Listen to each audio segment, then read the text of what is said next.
le 15 mars 2007, Aide et Action Internationale et 8 universités dominicaines et haïtiennes lançaient un projet ambitieux d'éducation à la paix et à la prévention de conflits entre Haïti et la République dominicaine. Séparés par une frontière et une longue histoire de violence, ces deux pays doivent gérer aujourd'hui les défis que pose la migration, les préjugés, la déforestation ou la bataille pour l'eau. Malgré leur pauvreté, les villages frontaliers dominicains continuent d'attirer une population haïtienne privée de presque tout, ce qui représente une source permanente de conflits.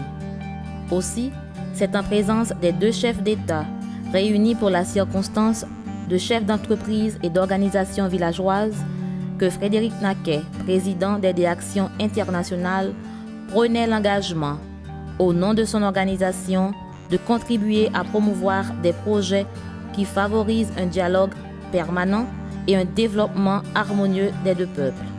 2 ans plus tard, ces universités partenaires qui accueillent plus de 150 000 jeunes haïtiens et dominicains sont engagés dans des projets transfrontaliers qui visent à changer les mentalités et les préjugés à travers l'éducation, la recherche-action et la participation solidaire.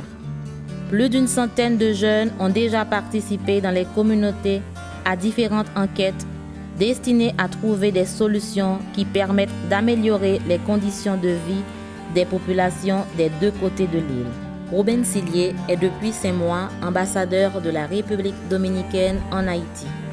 En tant qu'enseignant-chercheur de l'Université autonome de Saint-Domingue, il propose la première enquête binationale sur la migration avec l'Université d'État haïtienne. J'ai proposé cette étude Aide et Action. Les 2 universités qui vont donner le support à ce projet sont les 2 universités de l'État. Ça, c'est très significatif. Que ce soit les 2 universités de l'État qui vont développer une étude pareille. Parce que c'est l'État. Et je pense qu'à partir de là, les résultats seront beaucoup plus facilement acceptés des 2 côtés des centres de pouvoir et des prises de décisions dans Haïti et la République dominicaine. Leslie Maniga, ancien président haïtien, a conduit récemment en République dominicaine un groupe d'étudiants haïtiens de l'Université Quisqueya, partenaire d'Aide et Action Internationale, pour une mission d'étude. Il exprime ses préoccupations quant à la détérioration des relations entre les 2 pays et plaide pour une éducation à la solidarité.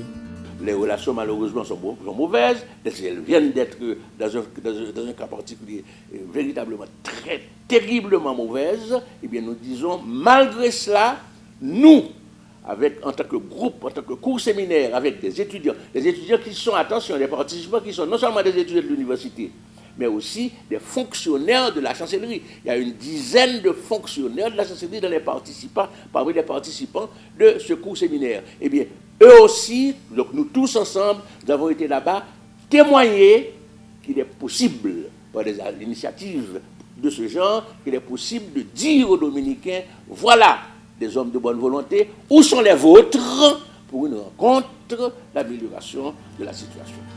Angeli Ureña et Dania Munoz sont dominicaines, étudiantes en médecine.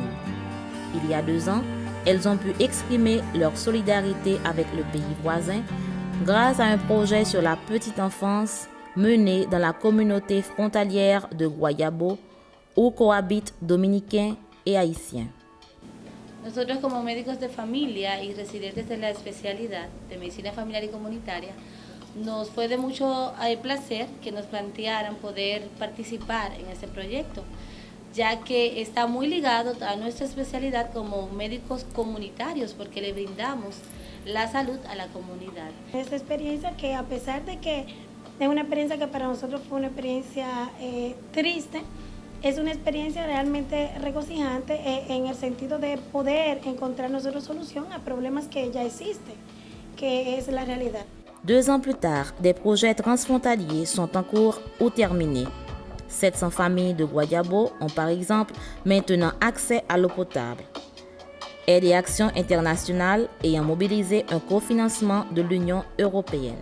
Du côté haïtien, 18 nouvelles salles de classe sont construites tandis que plus d'une vingtaine d'autres écoles frontalières dominicaines et haïtiennes sont impliquées dans des programmes d'éducation et d'action citoyenne et environnementale.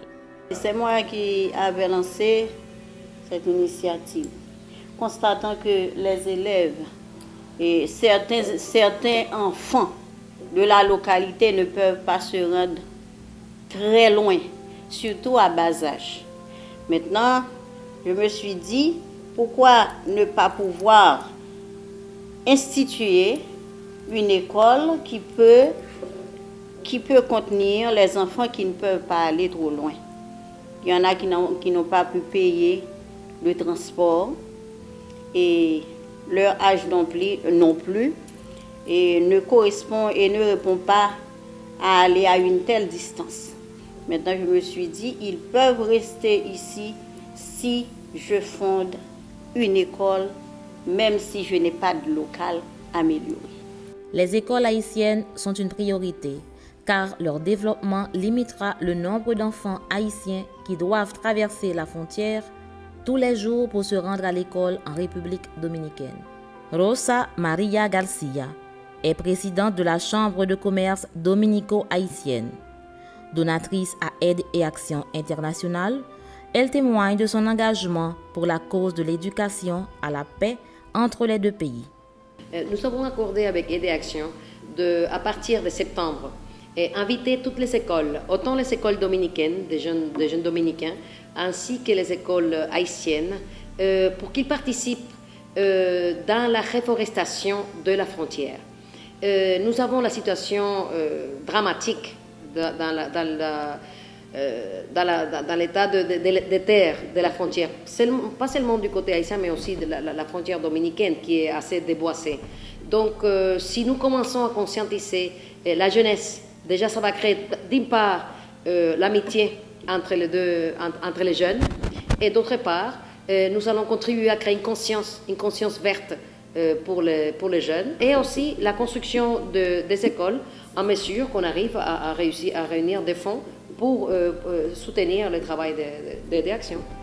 Aide et Action internationale et ses partenaires universitaires et gouvernementaux travaillent aujourd'hui à l'adaptation des programmes d'enseignement pour qu'ils prennent en compte la gestion des différences et de la diversité, ainsi que la promotion d'une culture de la non-violence au niveau de plus d'une trentaine d'écoles frontalières des deux côtés.